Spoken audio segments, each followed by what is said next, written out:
Assalamualaikum warahmatullahi wabarakatuh. Kami di sini akan mempresentasikan hasil kerja kelompok kami, yaitu dengan judul Rancang Bangun Aplikasi Klinik Pengobatan Berbasis Web. Adapun nama anggota kelompok kami yaitu yang pertama Agustian, yang kedua Nanda Budi Setiawan, yang ketiga Amar Fadur Rahman, yang keempat selaku saya sendiri Anggi Trivena, dan yang kelima Muhammad Arif Alfarizi. Untuk slide selanjutnya akan dijelaskan oleh Agustian.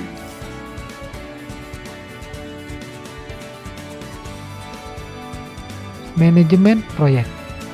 Manajemen proyek adalah suatu pendekatan atau metode untuk mengelola suatu proyek dengan efektif dan efisien. Perancangan aplikasi berbasis web ini dipergunakan untuk 1. Memudahkan pasien dalam mendaftarkan dirinya atau anggota keluarganya tanpa harus pasien mengantri dan menunggu lama. 2. Memudahkan pegawai klinik dalam melayani pendaftaran pasien. 3. Meningkatkan efisiensi waktu dalam hal pelayanan terhadap pasien. 4.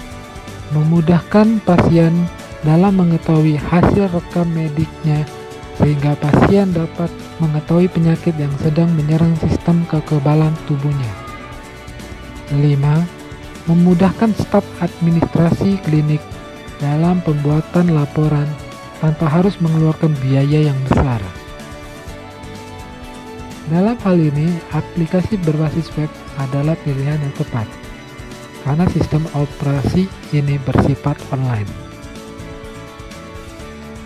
Selanjutnya akan dilanjutkan oleh Arif.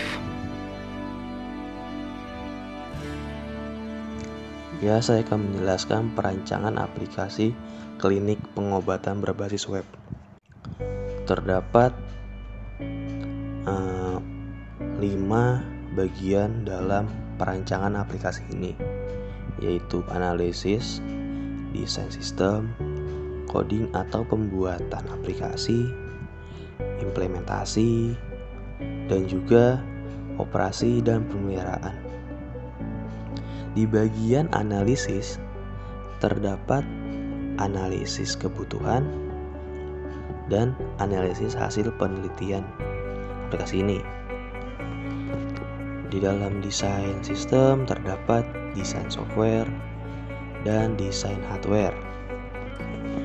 Di bagian coding atau pembuatan aplikasi terdapat buat program, testing dan debugging program aplikasi ini, finishing program aplikasi ini juga. Di bagian implementasi terdapat implementasi web, pengecekan performa aplikasi ini juga, dan kegiatan kontrol aplikasi ini. Di bagian operasi dan pemeliharaan terdapat mengoreksi sistem error dan perbaikan dan pengembangan aplikasi ini. Di bagian analisis kebutuhan terdapat kebutuhan pengguna dan kebutuhan sistem aplikasi ini. Di bagian analisis hasil penelitian terdapat data dan informasi. Di bagian desain software terdapat desain basis data serta desain aplikasi. Di bagian desain hardware terdapat desain LAN. Sekian penjelasan dari saya. Penjelasan slide selanjutnya akan dijelaskan oleh Nanda. WBS selanjutnya, desain aplikasi. Di dalam aplikasi terdapat menu beranda, dan di dalam menu beranda terdapat menu daftar atau login, artikel, bantuan, dan logout. Di dalam menu daftar atau login, pasien diminta untuk memasukkan username, password, dan email.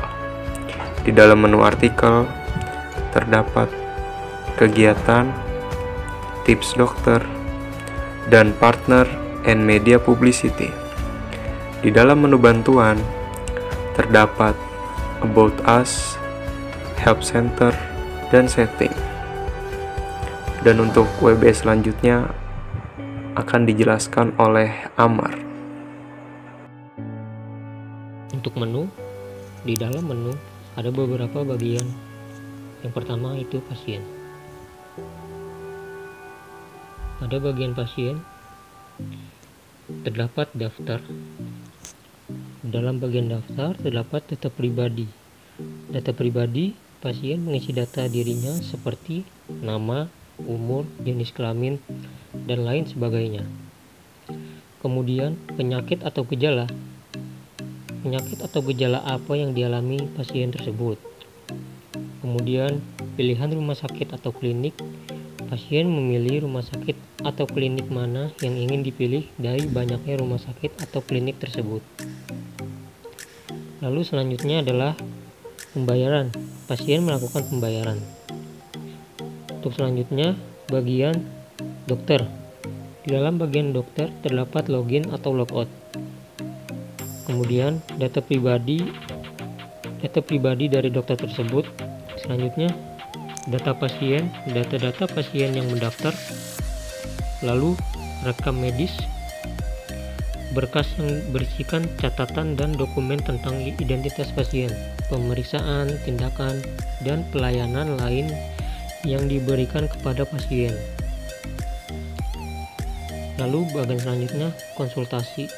Di bagian konsultasi terdapat bagian bertanya pada dokter. Untuk pasien yang punya masalah kesehatan atau butuh informasi kesehatan tertentu, bisa bertanya langsung dengan dokter melalui bagian ini. Lalu bagian online booking konsultasi dokter, yaitu bagi pasien yang tidak ingin ribet datang ke rumah sakit atau klinik, bisa melalui booking dokter ini. Pasien dapat memilih dan memesan jadwal kunjungan ke rumah sakit atau klinik yang terdaftar dan juga lebih efisien. Lalu di bagian obat terdapat bagian yaitu daftar. Pasien yang ingin memesan obat mendaftar terlebih dahulu. Kemudian data pribadi, mengisi identitas seperti nama, umur, dan sebagainya. Lalu penyakit atau gejala, penyakit apa yang dialami pasien untuk diberikan obat sesuai penyakit gejala atau yang dialaminya. Lalu ada pembayaran. Pasien yang telah memesan obat kemudian melakukan pembayaran. Yang terakhir adalah kesimpulan. Berdasarkan hasil, analisis, dan pengujian yang dilakukan pada bab sebelumnya, maka kesimpulan yang dapat diambil adalah sebagai berikut. Yang pertama, dengan adanya aplikasi ini, memudahkan pasien untuk melakukan pendaftaran pasien secara online, karena pasien tidak harus datang dan mengantri ke klinik untuk mendaftar. Hanya dengan membuka website klinik, pasien dapat langsung mendaftar dan mendapatkan nomor antrian. Yang kedua, pasien juga dapat melihat hasil rekam medisnya setelah melakukan pemeriksaan.